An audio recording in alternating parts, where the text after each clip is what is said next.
Hello बच्चों, हम पढ़ रहे थे दो वक्रों के मध्यवर्ती क्षेत्र का क्षेत्रफल। कंसेप्ट देखा, फिर उस पर आधारित हमने कुछ एग्जाम्पल लिए।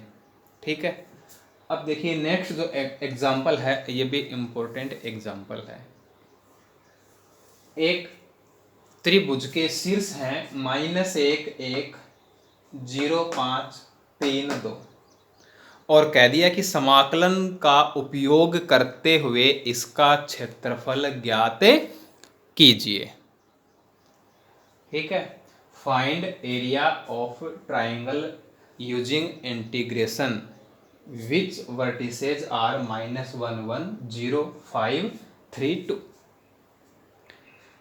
समाकलन के द्वारा, इंटीग्रेशन के द्वारा हमें फाइंड करना है, वरना तो अपने पास और भी फॉर्मूले हैं। तो सबसे पहले तो जो हमें ट्राइंगल दे रखा है, जो त्रिभुज की बात चल रही है, उसको हमने ABC नाम दे दिया। जब त्रिभुज ABC कह दिया तो उसके जो वर्टेक्स हैं, जो शीर्ष हैं, वो क्या हो गए, AB और C हो गई। तो A को हमने कह दिया -1 1, B है 0 5 और C है 3 2। इस एग्जाम्पल की बात करें तो यहाँ हमें क्या दे रखा है, वर्टिसेस दे रखे हैं, शीर्ष दे रखे हैं। भुजाओं के समीकरण भी दे सकता है, इक्वेशन ऑफ साइड्स भी मिल सकती हैं। ठीक है,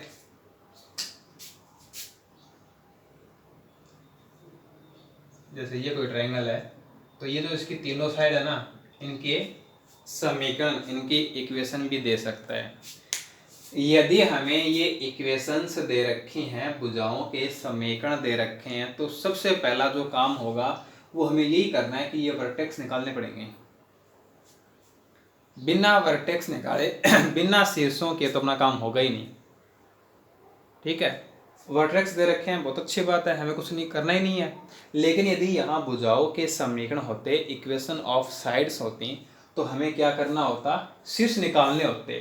कैसे निकालते, मान लो ये तो है y = 3x + 2 और ये है y = 5x - 2। अब ये जो दोनों साइड्स हैं वो इस पॉइंट पे क्या करती हैं, इंटरसेक्ट करती हैं। तो ये इस त्रिभुज का शीर्ष नहीं है क्या, तो हमें ये इंटरसेक्टिंग पॉइंट फाइंड करना है, ये प्रतिच्छेद बिंदु ज्ञात करना है। तो क्या करेंगे, इन दोनों इक्वेशंस को क्या कर लेंगे, सोल्व कर लेंगे, तो ये पॉइंट आ जाएगा। इन दोनों के जो इक्वेशन होंगे, जो समीकरण होंगे, उनको सरल करेंगे, उनको सोल्व करेंगे, तो ये वर्टेक्स मिल जाएगा, और इन दोनों को करेंगे तो ये मिल जाएगा। ठीक है, तो अपने को 3 इक्वेशन दे रखी होंगी, 3 इक्वेशंस गिवन होंगी। उन तीनों में अपने को क्या करना है, दो दो इक्वेशंस को लेते हुए सोल्व कर लेना है। तो उनके जो इंटरसेक्टिंग पॉइंट होंगे वो ही अपने क्या होंगे, वर्टेक्स होंगे। आगे लेंगे हम इसको, ठीक है, टेंशन नॉट। चलिए पहले हम इसको समझते हैं। अब हम क्या करते हैं, पहले ये ट्राइंगल बनाकर देखते हैं, ये त्रिभुज बनाकर देखते हैं कि ये किस प्रकार का ट्राइंगल होगा। ये अपनी एक्स एक्सिस, ये अपनी वाई एक्सिस और ये अपना ओरिजिन पॉइंट है।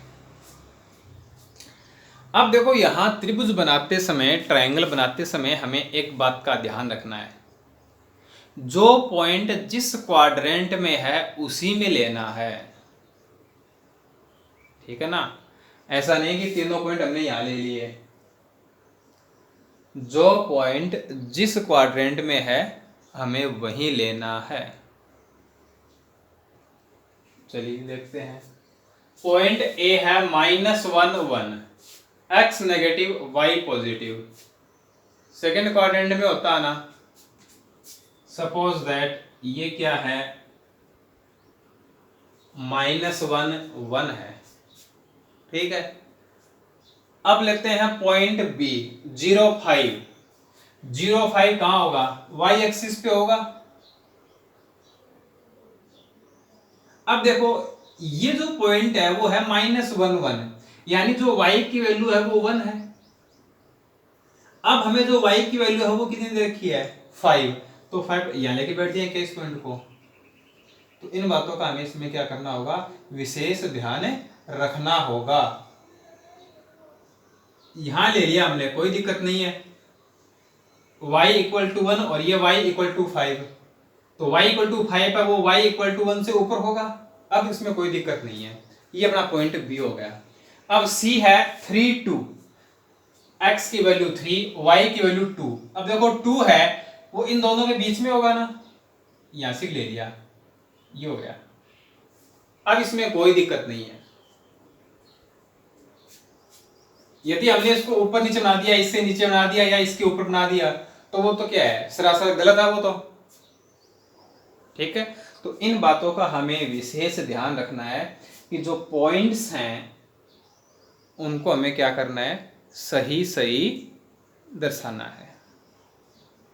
जिस क्वाड्रेंट में है उसी क्वाड्रेंट में लेना है। ठीक है, अब इन तीनों को यदि हम मिला देते हैं,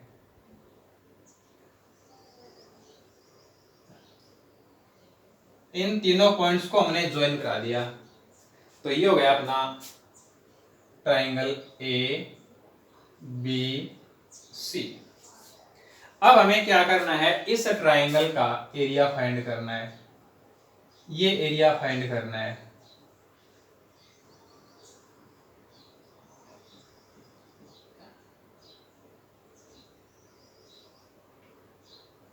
ये एरिया फाइंड करना है अपने को।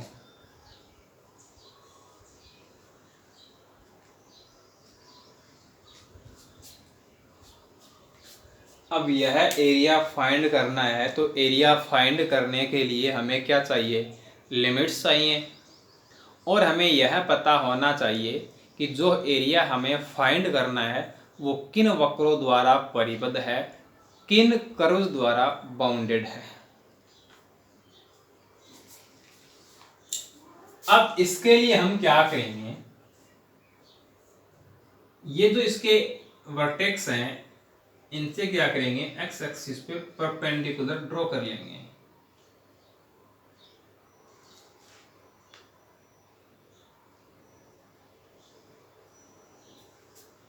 ये हमने क्या कर लिए, इस पे परपेंडिकुलर ड्रॉ कर लिए। परपेंडिकुलर ड्रॉ करने से देखो क्या हुआ, ये ट्राइंगल है, इससे देखो हमें क्या क्या मिला, एक तो ये मिल गया। अब ये क्या है, ये क्या है, चतुर्भुज है, क्वाड्रिलेटरल है। एक हमें ये मिल गया, एक हमें ये मिल गया। इसको हम कह देते हैं पॉइंट डी और इसको हम कह देते हैं पॉइंट ए। अब यदि हमें यह एरिया फाइंड करना होता तो ये इस लाइन के द्वारा बाउंडेड है, इसका हमें एरिया फाइंड करना है तो ये इस लाइन के द्वारा बाउंडेड है ना। अब देखो इसमें हमें चाहिए इस ट्राइंगल ए बी सी का एरिया चाहिए, इस त्रिभुज ए बी सी का क्षेत्रफल चाहिए। इसके लिए हमने क्या किया, ये जो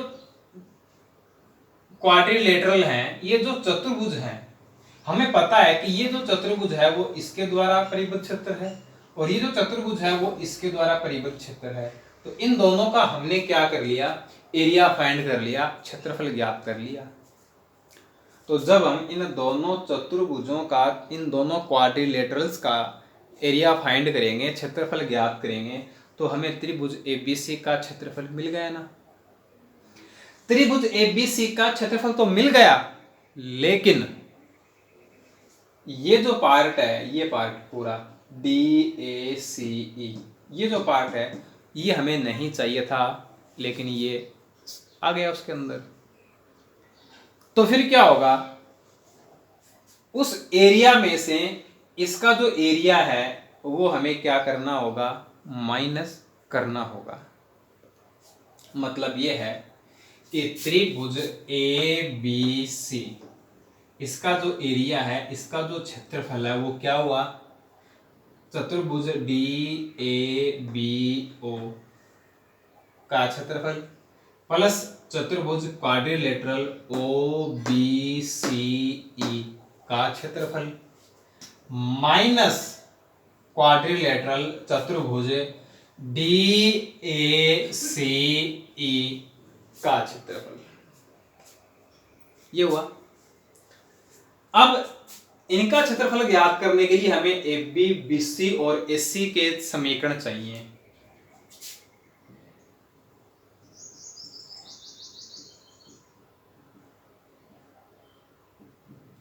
हमें चाहिए AB का समीकरण, इक्वेशन ऑफ AB।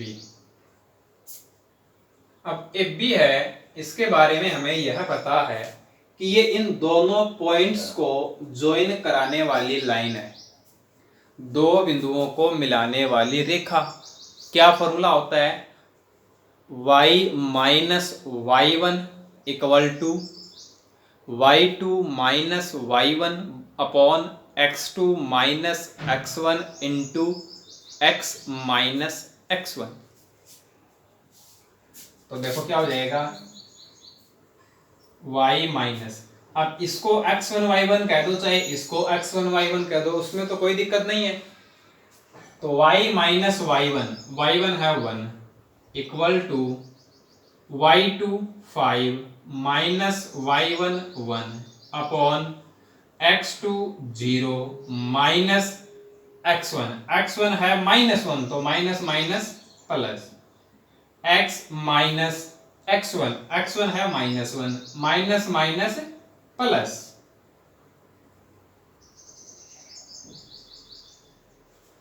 अब इसको सोल्व करें तो देखो ये हो जाएगा 4 अपॉन 1 यानी 4 ही आएगा इंटू x प्लस 1, ये हो जाएगा 4x प्लस 4। तो y की वैल्यू क्या हो जाएगी, 4x plus 5। y equal to mx plus c form में लिख लेते हैं इसको, क्योंकि जब हम एरिया फाइंड करेंगे, जब हम इंटीग्रेशन करेंगे, तो इंटीग्रेशन में हम क्या लिखेंगे, y dx, तो वहां हमें क्या चाहिएगा, y की वैल्यू। ठीक है, तो y equal to mx plus c form में इसको हमें क्या कर लेना है, लिख लेना है। तो पहला इक्वेशन तो अपना ये हो गया। अब इसी प्रकार है BC का समीकरण, equation of BC।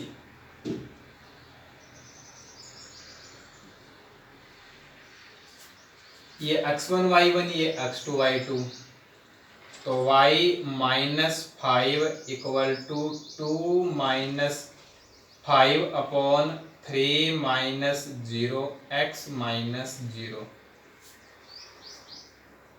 Same formula लगेगा सभी में, क्योंकि प्रत्येक जो लाइन है, प्रत्येक जो रेखा है, वो दो बिंदुओं को मिलाने वाली है। अब इसको सोल्व करें, -3 अपॉन 3x यानी -x, तो y इक्वल टू, ये माइनस का 5 उधर जाएगा, प्लस बन जाएगा, तो 5 माइनस x। अब है AC का समीकरण, इक्वेशन ऑफ AC।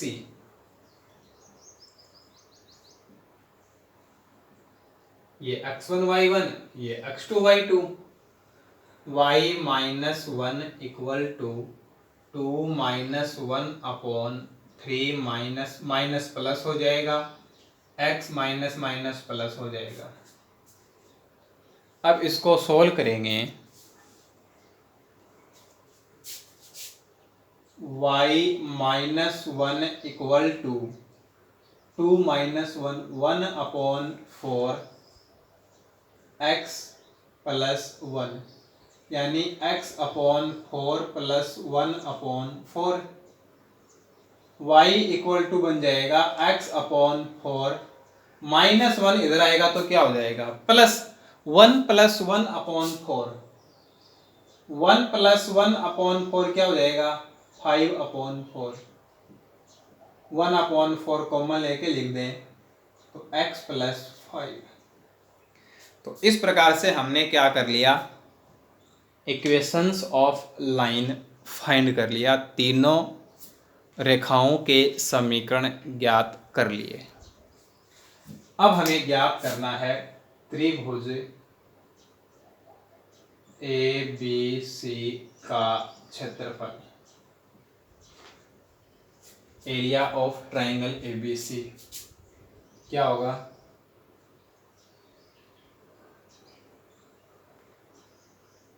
चतुर्भुज डी ए बी ओ का क्षेत्रफल प्लस चतुर्भुज ओ बी सी ई का क्षेत्रफल माइनस चतुर्भुज डी ए सी ई का क्षेत्रफल। इंटीग्रेशन चतुर्भुज डी ए बी ओ। अब देखो पॉइंट डी है, ये क्या हो जाएगा 10 सॉरी -10 -10 ये 0 है ही, और ई है ये क्या बन जाएगा 30। तो जब ये एरिया फाइंड करेंगे तो लिमिट क्या हो जाएगी -1 to 0 y dx, और y की जो वैल्यू है वो कौन सी लाइन से मिलेगी? ए बी से। Plus integration 0 to 3 y B C minus integration -1 to 3 y A C dx। Integration -1 to 0 A B से देखो 4x + 5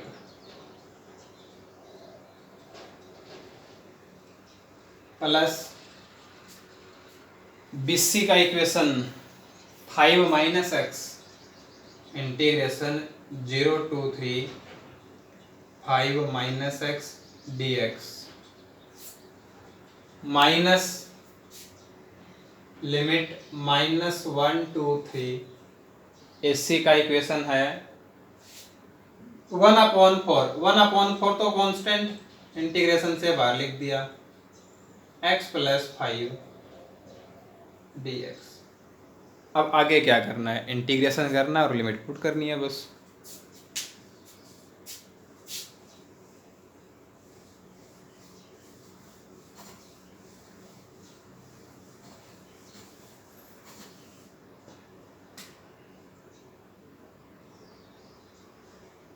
-1 to 0 4 इंटीग्रेशन करते हैं ना, तो देखो 4x + 5 है तो 4 × x का इंटीग्रेशन x² प्लस 5 कांस्टेंट 1 का integration x limit -1 to 0 plus 5 - x 5 तो कांस्टेंट 1 का इंटीग्रेशन x माइनस x का integration x²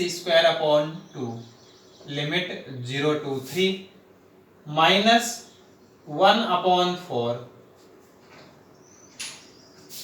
x² plus 5x limit -1 to 3। अब इसमें क्या करना है अपने को? लिमिट पुट करनी है। ये 2 10 कैंसिल हो जाएगा 2x² प्लस, चलो लिमिट पुट कर लेते हैं साथ ही साथ।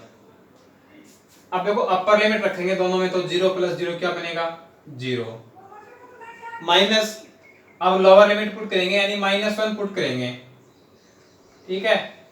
तो 0 माइनस, अब ये बन जाएगा 2 × -1² प्लस 5 × -1। अब इसमें देखो प्लस 5 × 3 पुट करेंगे ना, तो 5 × 3 15 माइनस 3² 9/2 माइनस, अब रखेंगे लोअर लिमिट यानी 0। जब दोनों में 0 रखेंगे तो दोनों ही क्या हो जाएंगी, 0 हो जाएंगी।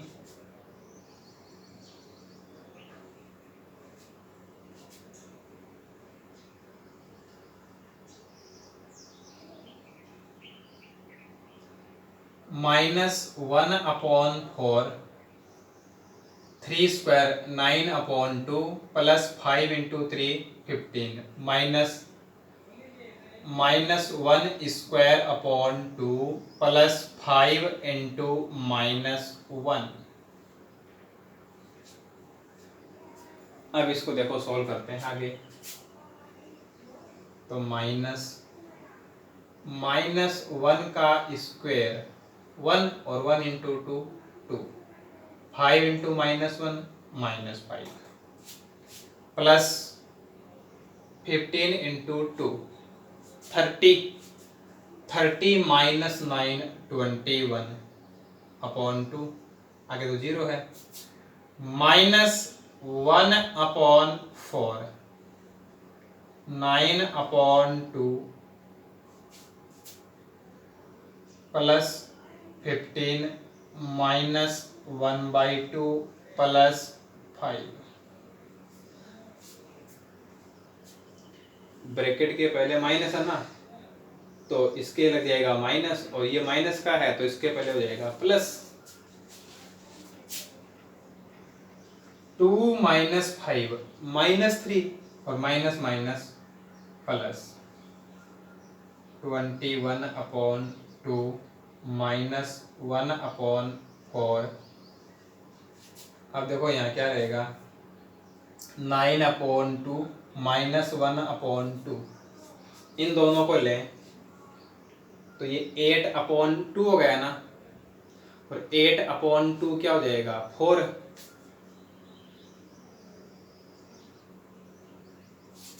15 प्लस 5 ये हो जाएगा 20।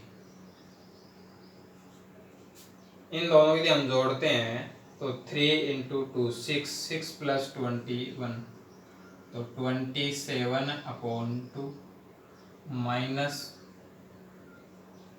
1/4। देखो ये क्या हो गया 24 हो गया ना, और 24 में 4 का भाग 6, 6 दूनी 12, 27 में से 12 कम करेंगे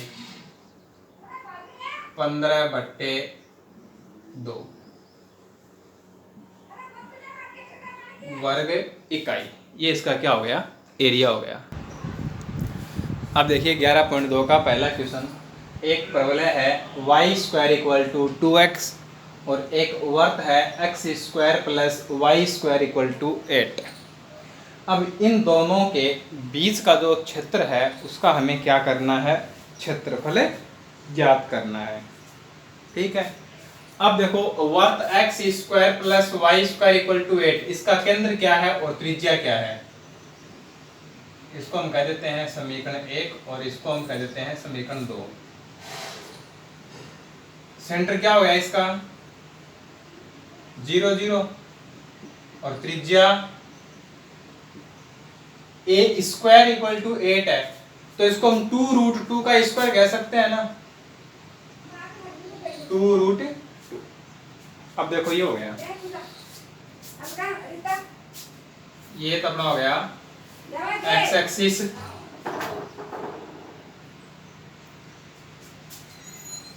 सेंटर है 0 0, रेडियस 2√2। ये जो सर्कल है वो ये हो गया। y² = 2x, ये जो पैराबोला है, ये जो परवलय है, ये हो जाएगा। ये एरिया याद करना है अपने को।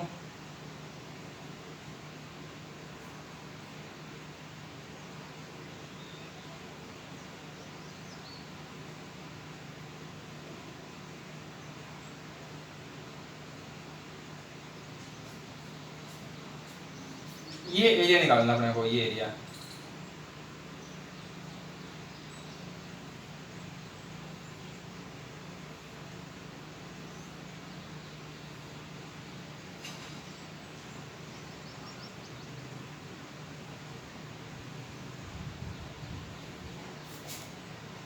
ये एरिया याद करना पड़ेगा वो जो हमने ये सेलेक्ट किया है।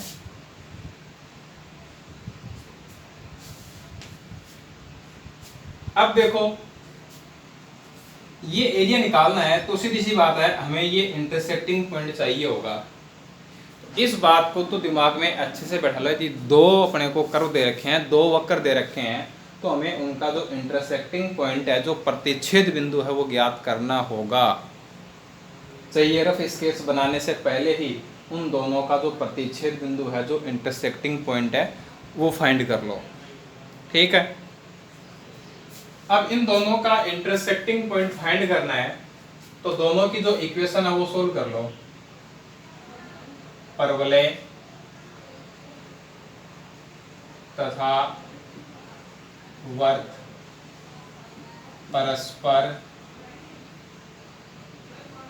बिंदुओं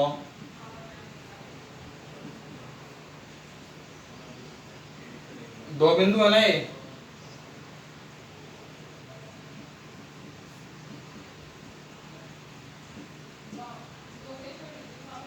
आप देखो इन दोनों के समीकरण को सरल करते हैं। ये जो इनके इंटरसेक्टिंग पॉइंट है वो क्या होंगे, तो y स्क्वायर की वैल्यू 2x पुट कर दो यहाँ, तो x square plus 2x minus 8 equal to 0। ये क्वाड्रेटिक इक्वेशन बन जाएगी ना। तो x square plus 4x minus 2x minus 8 equal to 0, तो ये रहेगा x प्लस 4 x माइनस 2। तो यहाँ से x की दो वैल्यू आएंगी, एक तो आएगी 2 और एक आएगी -4। अब x इक्वल टू 2 है तो इसके कोरस्पॉन्डिंग y की वैल्यू क्या होगी, यहाँ रख दो x की वैल्यू 2, तो y स्क्वायर की वैल्यू क्या हो जाएगी 4। y स्क्वायर की वैल्यू 4 हो जाएगी तो y की वैल्यू क्या आएगी plus -2। y square equal to 4 है तो y की वैल्यू क्या आएगी +-2, और जब x की वैल्यू -4 रखेंगे तो y स्क्वायर इक्वल टू क्या बन जाएगा -8, तो y की वैल्यू क्या होगी √-8। ये काल्पनिक है तो ये तो पॉसिबल है नहीं। x की वैल्यू 2 तो y की वैल्यू +-2, तो ये दो पॉइंट हो गए, एक तो जाएगा 2 और एक हो जाएगा 2 - 2। तो ये जो दोनों कर्व हैं, जो दोनों वक्र हैं, वो 2 और 2 - 2 इन दोनों पॉइंट्स पे क्या करते हैं इंटरसेक्ट करते हैं। तो ये जो पॉइंट है ये तो गया 2 क्योंकि फर्स्ट क्वाड्रेंट में है, और ये क्या हो जाएगा 2 - 2, ये हो जाएगा 2 - 2। अब ये क्या है रेडियस है, और रेडियस जो त्रिज्या है वो कितनी है 2√2। तो ये जो पॉइंट है, इस पॉइंट के जो निर्देशांक होंगे, जो कोऑर्डिनेट होंगे, वो हो जाएंगे 2√2 0। ठीक है, अब देखो हमें ये एरिया फाइंड करना है। अब ये जो एरिया फाइंड करना है वो इन दो वक्रों द्वारा परिबद्ध है, इन दोनों कर्व के द्वारा बाउंडेड है। तो इस बात को अच्छे से याद रखना है कि हम जो एरिया फाइंड करेंगे वो सिंगल कर्व द्वारा बाउंडेड होना चाहिए, एक ही वक्र द्वारा घिरा हुआ होना चाहिए। तो यहां तो ये दो वक्रों द्वारा परिबद्ध हो गया, इसके द्वारा भी घिरा हुआ है, इसके द्वारा घिरा हुआ है, तो कौन सा वक्र लेंगे ये समस्या आएगी। तो ऐसी स्थिति में हमें क्या करना है, जो इंटरसेक्टिंग पॉइंट है उनको मिला दो। तो इन दोनों के जो इंटरसेक्टिंग पॉइंट है उनको हमने क्या कर दिया आपस में मिला दिया। ठीक है, तो ये जो लाइन है वो क्या हो गई y x के पैरेलल हो गई, तो इस लाइन पर जो x की वैल्यू होगी वो कितनी होगी 2 होगी। तो यहाँ ये जो पॉइंट होगा, इस पॉइंट के जो कोऑर्डिनेट होंगे, जो निर्देशांक होंगे, वो क्या होंगे 2 0 होंगे। अब जो अपना रिक्वायर्ड एरिया है, जो शेडेड रीजन है, वो क्या हो गया दो भागों में विभाजित हो गया, 2 पार्ट्स में डिवाइड हो गया। ठीक है, इधर वाला जो पार्ट है ये इस पैराबोला द्वारा बाउंडेड होगा, और इधर वाला जो पार्ट है वो सर्कल द्वारा बाउंडेड होगा।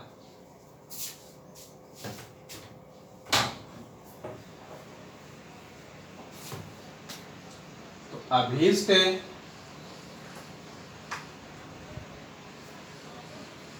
क्षेत्रफल बराबर, ये पार्ट लेंगे तो लिमिट होगी 0 से 2 y dx, और y की जो वैल्यू है वो आएगी पैराबोला के इक्वेशन से, तो यहां हम p लिख लेते हैं, प्लस इंटीग्रेशन 2 से 2√2 y dx, और ये जो y की वैल्यू है वो कहां से आएगी, सर्कल की इक्वेशन से, वर्त से आएगी। अब देखो जितना पार्ट x एक्सिस के ऊपर है उतना ही पार्ट x एक्सिस के नीचे है, तो हम तो एक ही पार्ट का एरिया फाइंड कर रहे हैं, एक ही भाग का क्षेत्रफल ज्ञात कर रहे हैं, तो ये सिमेट्री पार्ट 2 हो गए, तो इसको क्या कर देंगे 2 से मल्टीप्लाई कर देंगे, 2 इंटीग्रेशन 0 से 2 पैराबोला की इक्वेशन से y की वैल्यू √2x प्लस 2 इंटीग्रेशन 2 से 2√2 सर्कल की इक्वेशन से y की वैल्यू √8 माइनस एक्स स्क्वायर। अब देखो √2 तो कांस्टेंट है, इंटीग्रेशन से बाहर बचा क्या √x, √x का इंटीग्रेशन x की power 3/2 upon 3/2 plus twice of, अब ये है √a² माइनस एक्स स्क्वायर। ठीक है, बताया था कि जब भी सर्कल है, इलिप्स है, तो 100% कौन सा फॉर्मूला अप्लाई होना है, √a² माइनस एक्स स्क्वायर। क्या होगा x/2 √a² minus x square plus a² upon 2 sine inverse x upon a की वैल्यू क्या होगी 2√2, लिमिट 2 से 2√2। अब इसको सोल्व करेंगे,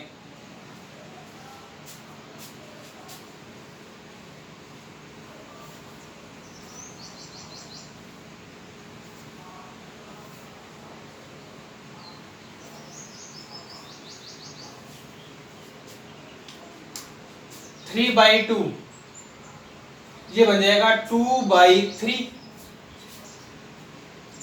तो 4√2 upon 3, 2 power 3/2 minus 0 plus 2 into, अब देखो हम पहले इसमें पुट करेंगे upper limit, upper limit put करेंगे यानी 2√2 पुट करेंगे, 2√2 पुट करेंगे तो यहाँ 8 बनेगा, और 8 माइनस 8 क्या हो जाएगा 0, यानी फर्स्ट टर्म है वो तो क्या हो जाएगी 0। इसके बाद हम यहाँ 2√2 पुट करेंगे तो 2√2 अपॉन 2√2, अब देखो 8/2, 8/2 तो क्या हो गया 4, फिर है साइन इनवर्स 2√2 अपॉन 2√2, ये तो हमने रखी है इसके अंदर अपर लिमिट।